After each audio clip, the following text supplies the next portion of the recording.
心，有人用佢捕捉山河壯闊，有人用佢記錄人間煙火，有人用佢凝視內心微光，有人用佢定格時代印記。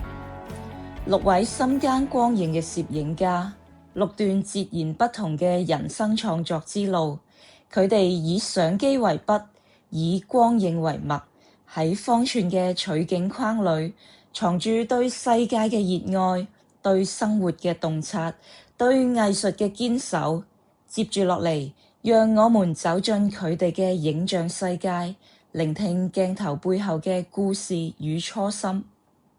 我呢就係1966年翻嚟澳門嘅，咁啊翻嚟澳門呢嗰陣時就澳門係一個陌生地方啦，就嗰陣時就好平靜，好平靜嘅，冇乜嘢車又少啊，人又少嘅咁。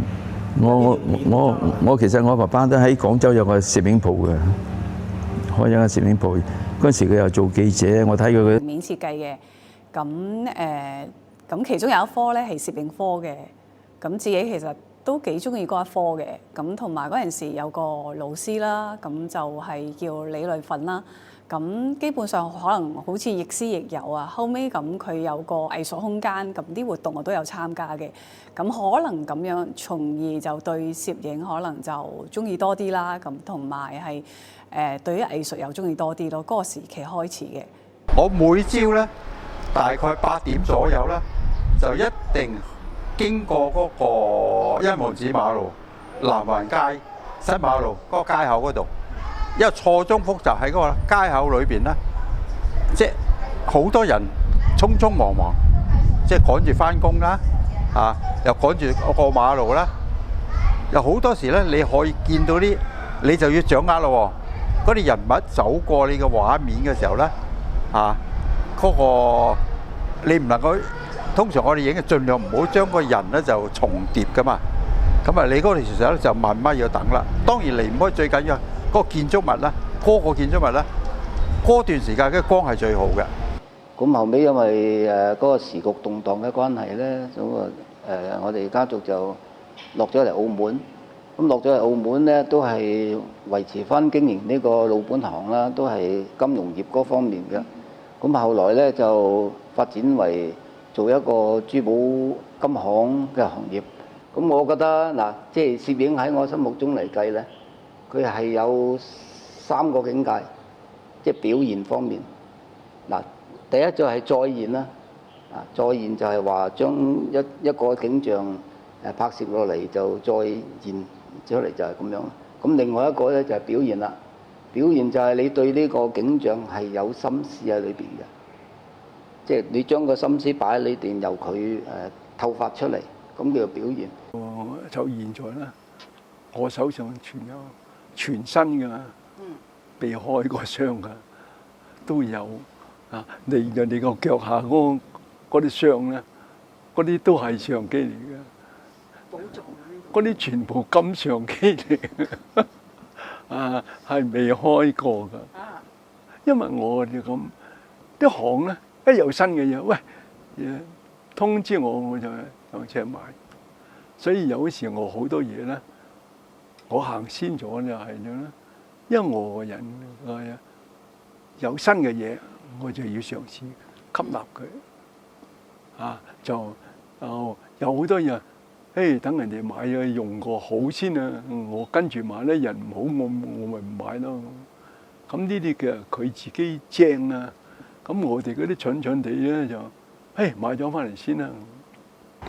咁啊，當年咧我就買咗啲即係500手動嘅對焦。手動1支500，1支300，買咗2支，跟住都幾係嘢㗎。嗰兩碌大炮，跟住叫做大炮啊！佢500嗰支係4.5，300嗰支2.8，嗰兩碌大炮嚟嘅。想當年相當經典，不過二手嘅，就喺香港買嘅，都幾貴嘅手動。咁啊買咗翻嚟，咁啊就去影黑面琵鷺啊！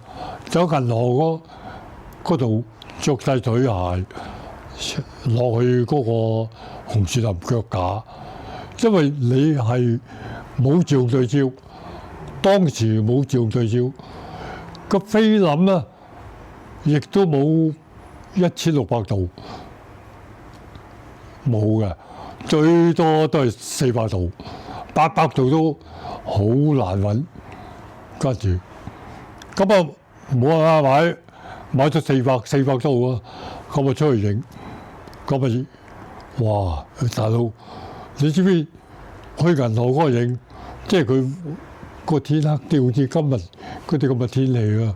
咁如果你去到影，俾你對焦，佢又喐，你個快門，你點去控制佢啊？咁啊影都影啊，因為自己中意啊嘛，又想學，希望即係可以影到。咁啊喺度係咁影完翻嚟衝完唔執㗎。呢部相機咧，呢部相機就係120菲林嘅，原本就影11張相片嘅，但係咧我就通常咧我都偷影多一張，即係12張，一筒菲林120啊咁啊喺澳門嘅街頭巷尾啊，我都係用呢部相機影啊。好多時呢啲老細都係叫我幫佢影相啦，因為佢知道我識攝影。幫佢影相，我都係用呢部相機同佢哋影嘅。譬如財政局有咩活動啊，我都係用呢部相機影。戶外嘅牆壁咁樣咯，咁亦有啲咧就係用布嘅形式咧，咁掛喺度，就代表可能即係以前可能呢度有晾衫或者掛嘢嘅感覺。咁所以嗰個形式上面咧就係因應翻佢個牆壁係可以點做，咁就嗰張相咁做翻唔同嘅 size 啦，或者唔同嘅物料嘅。咁有趣亦都係喺嗰笪地方剪翻以前仲有居民住嘅相片咯。嗰套 Rolleiflex 咧，當時阿林森個老闆咧，卓樂咧，就特登專程過去香港喺洋行同我買嗰套 Rolleiflex，雙鏡反光。當時我係買3.5嘅，即係嗰支都係3.5，因為佢當時有兩個，一個3.5，一個係2.8，大家都係標準鏡，所以我買咗咧就75mm 個鏡頭，就光圈都係2.8。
6位攝影家，6種光影視覺，一份不變嘅熱愛。